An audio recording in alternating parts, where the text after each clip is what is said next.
Hello, and welcome to this new episode of the Wonder Tooth Podcast. My name is Dr. Saad, and today we are going to talk about dental anxiety, the fear from the dentist. This is a big one, so you have to stay tuned.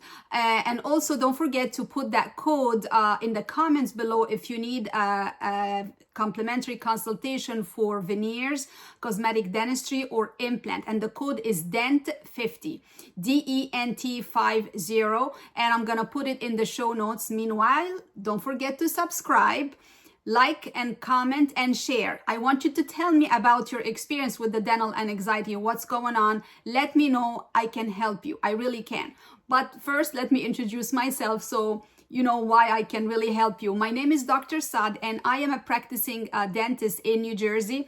I have over 20 years of dental experience. I am licensed in the United States as well as in Canada and in Egypt. So I have 3 licenses, you know. I can work anywhere. What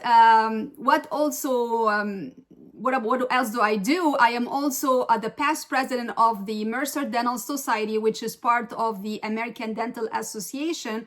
And we try to help, other dentists to get their continuing education. And I also hold a master's degree of implant dentistry from the ICOI, which is the International Congress of Oral Implantology. And I'm a dentist. I love what I do. And today, let's talk about dental anxiety. Don't forget to subscribe. So, can you believe that there is over 36% of people who have dental anxiety? They're scared. They don't want to go to the dentist. And 12%, they have extreme fear. We're talking about Jaws, like the movie. That was my big thing when I was a little girl. So basically 12%, they have extreme dental fear from the dentist. And the majority are women. 3 out of 4 of people who have dental anxiety are women. I don't know why. Maybe you should come to me. I'm pretty gentle. But basically, dental anxiety is real, and it can really affect your oral health, and it can affect your teeth, and it can affect your whole overall being, because, your oral cavity is part of your body. So what's going to happen? Neglect, basically you're going to have poor oral hygiene, cavities. You might start to get gum disease, bad breath, teeth are getting loose, severe pain, swelling, infection, abscesses, you name it. It's a lot going on there. And that can also affect your overall body because, there is strong link between infection in the body and your overall well-being, as well as basically it's in the head and neck. So anything can, God forbid, go to the brain. We end up in the emergency room. But first, why there is dental anxiety? Most likely, one of you or you had a very bad experience when you were a kid or when you were older. And probably it was not communicated proper enough with you. Basically, you went to the dentist, maybe you had extreme pain and they tried to pull your tooth and you didn't get numb well enough. And why is that? Because you had an infection, you had a remaining infection. And that's what usually triggers the whole thing. And you're like, I don't want to go back to any dentist because there is pain. So now it's associated with pain, severe pain, or a big problem. Maybe you had a tooth infection and you ended up in a hospital, for God forbid. But something like this can really trigger your psychology, and you're like, I don't want to do dentistry no more. I don't want to take care. I'm just going to wait until my teeth fall off and then I'm going to get dentures. And I hear that a lot. And it's not okay. This is not the right approach, guys.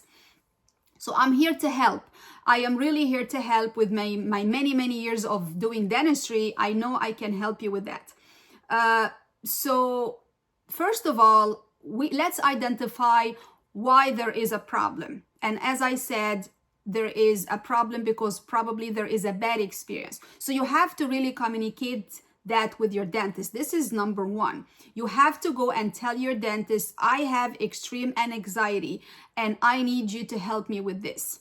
And personally, we had so many patients with dental anxiety who came to me straight and said, I hate to be here. I don't want to be sitting in that chair. I just come here because I have to, but I don't want to be here and I am terrified. And I understand that. And I sit with them and we go little by little, what's going on, what happened. And then we try to analyze the situation and we come up with a plan. And the plan basically, it involves few things, but one of the major things would be how to make that patient relaxed and comfortable in the chair. So how do we achieve that? So first of all, I would recommend the patient to bring like, a friend, your partner, somebody to sit with you, kind of hold your hand. I really mean it. That helps a lot. Just to kind of, for the initial appointment, just to be with you so that you feel, okay, you're not left alone and okay. Basically, it makes a big difference. Then little by little, of course, you have to select, the good dentist you're going to see. And then little by little, we start to analyze, for example, and I'm talking now out of personal experience, like, okay, you have like a couple of cavities. We need to fix this. We need to the gum. And then, of course, they are like scared to death now because, okay, oh my God, what's going to happen? I usually, in that first appointment, I don't really do any treatment. I just sit and explain to them, this is what we need to do. This is the treatment plan and how we are going to tackle this, how we're going to fix this. This is the first appointment. And if they like, the atmosphere in the office and how we are approaching this, they will return. And mostly they always return actually to us. So this is the first thing. Bring your friend or your partner or one of your family members or a neighbor with you to your dentist office, your first dental office, so that your first dental appointment, so that you can feel a little bit more comfortable until you meet the dentist, you meet the staff, and you know basically what to expect. So that's number one. Number two is going to be basically,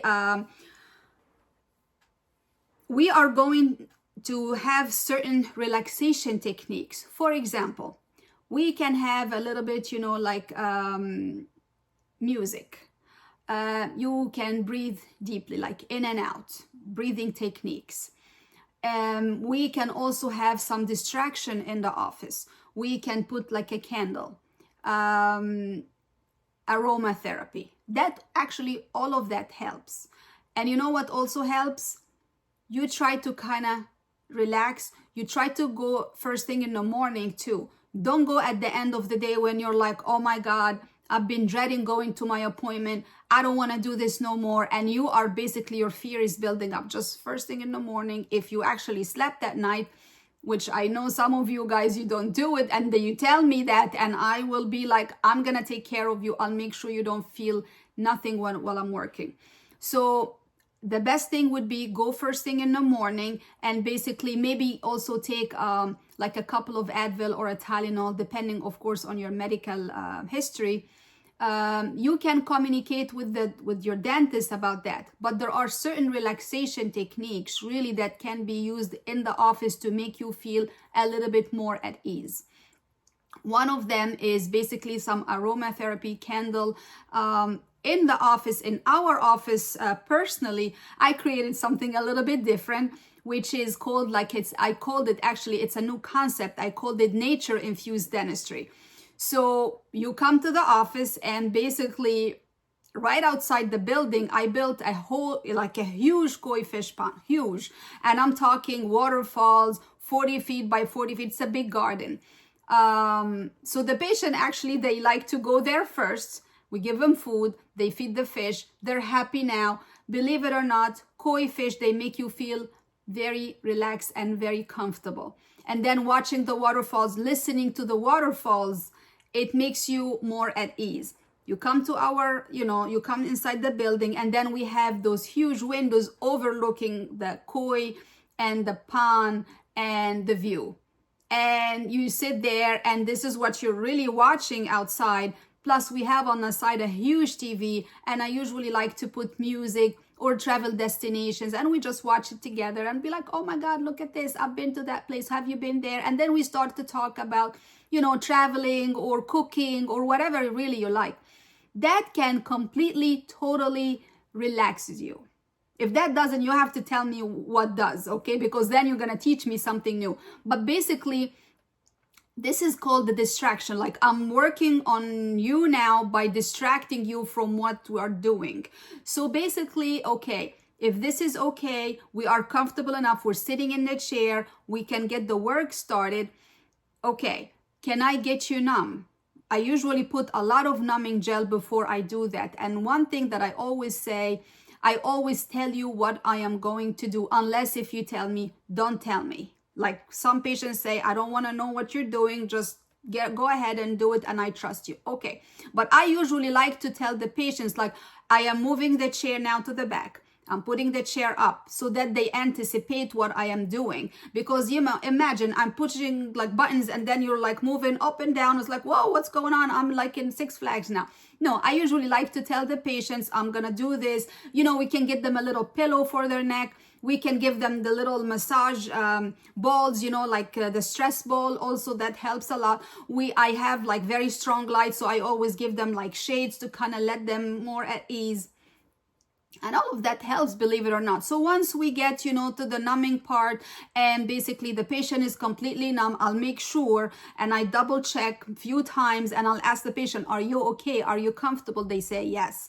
If we don't get to that part, then there are other techniques too that we can use. Some of them is, you know, the use of laughing gas. You know, the laughing gas, of course, we have to take a proper medical history, but that's a legit, you know, use for laughing gas. And basically, we just start to use that just to get you numb, you know, make you feel more comfortable, and then we can work on that. In some other scenarios, when the patient is extremely like, oh my God, I cannot even do this anymore, then there are some sort of sedation. So the oral sedation is basically when we give you like a couple of pills, and I usually say somebody has to drive you. I will not actually do the work unless I know somebody is driving you and picking you up from the dental office. So usually we give you like a couple of pills. You take one at night just to make you more relaxed, and then one in the morning, 1 hour before the appointment, to make you a little bit more relaxed. And it works. This is in extreme, you know, fear. In the extreme fear, then you can go for IV sedation or sometimes even general anesthesia. That's a little too much, in my opinion. It's too aggressive. I think really you can get away with some laughing gas, maybe oral sedation, and you are going to be fine. You are going to be fine. You have to talk to yourself, I'm gonna be fine. The dentist is there to help me. We are here to help you guys. We are here to make sure you are healthy, your mouth is healthy, your teeth are healthy, and that you can chew and function with your teeth until, you know, forever, basically. But it's very important that you understand that we are here to help you. We're not here to torture you. And if you go to a dentist and basically they don't explain things, then you maybe need to ask them questions and ask them to answer you before you get this done, because you need to feel comfortable first. This is very important. Okay, so we spoke today about few things, like what is the reason behind the anxiety. You have to communicate that with your dentist for sure. Try to bring somebody with you, like a friend or a neighbor, just to kind of come with you to get your work done. And also some of the relaxation techniques, you know, like breathing, maybe walking outside a little bit in the nature, and also distraction techniques inside the office. You know, as I said, we can use aromatherapy. We can use sometimes like a massage chair in the office. We have like big TVs. We look at travel destinations. We just talk, you know, talk to you. You need to talk to the dentist and talk to the staff, not like, you know, it's not like a robot. Open your mouth, let me do this, and in and out, and you run. It's much more than this. Dentistry is much more than this. It's more of a rapport. It's more of, okay, I'm going to come back because I like the atmosphere. I want to do this again because I want to take care of myself now and my health. So this has to be the mindset. Okay. So we spoke about this, and also we spoke about the sedation, the different types of sedation. So the laughing gas can be used with pretty much most of the people, but not with pregnant women. So if you are pregnant, there are different sedation techniques for you, but not laughing gas. Okay, this is important for you guys to know.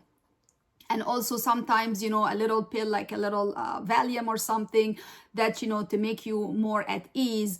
But basically, really, I think the best thing is, if you trust your dentist, and I know that the fear is real. I get it, because I have my own fears too, by the way. So the fear is real, but you have to trust your dentist, and you really need to know that they are there to help you, and they are there to take care of you. Okay, so you have sometimes to kind of let go a little bit and let them in to help you. Okay, so this is very important. I just hope I didn't take too long today, but these are some important tips to overcome dental fears. Okay, the big one is you have to have the mindset, I'm gonna get this done because I have to take care of me. Okay, and if you like that episode, make sure you subscribe, and I want you to actually write in the comments what was like the worst dental experience you had, and what was the best dental experience you had. I wanna learn from you guys. Okay, and if you really liked it, make sure you share it with others so that we can spread the knowledge with others. And don't forget, if you take care of your teeth, they will take care of you. Until then, keep smiling with Dr. Saad. Have a good one, everybody.